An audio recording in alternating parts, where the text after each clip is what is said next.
dace a zuciya. So yana da daɗi, so yana ce, so yana da dace a zuciya. So na ce ku gane bai kyala so ko ko saurayi ba. Ni na ce ko fahimta bai kyala mai kuɗi ko almajiri ba. Ni bai kyala talakan ba ko budurwa ko karami ba.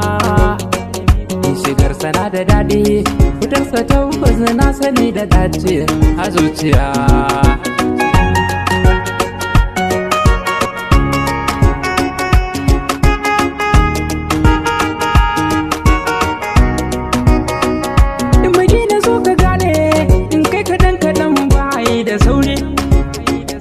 Ka dinka lallaba shi ka fahimta karka masa tsauri.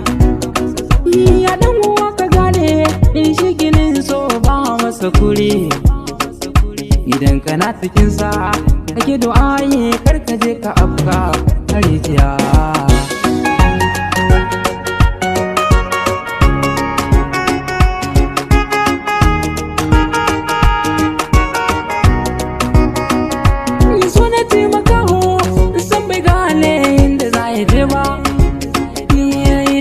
Ciki ne in baki ya sai ya ka karkace ba.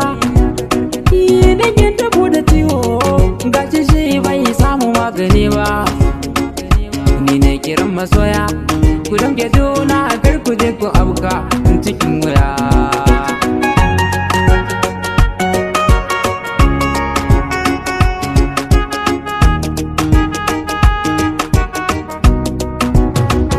So ba shi da gwani da baya, idan ya kama zuciya ta masoya sai ya zama kaya. Ya saka ke tunani ka sani so na bidar biyayya. Ni yana kama da goro ina masoya kuyi mai biyayya in kun jiya.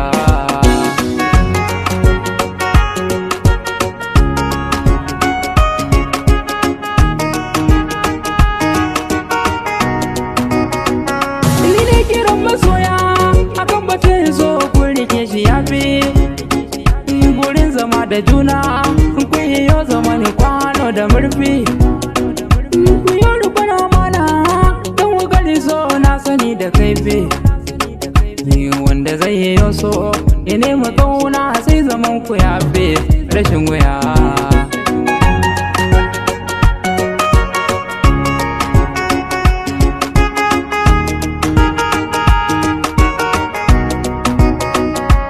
Sonatin halitta ne mai wa zuciya zane. Yan uwa ku gaggane yin zagon mu wajib ne. Ya kamata ki gane yan uwa kai ki dinga tunkarar ɗemuwa. Don ku so yana sanya zautuwa zuciyar masoya ta yi damuwa.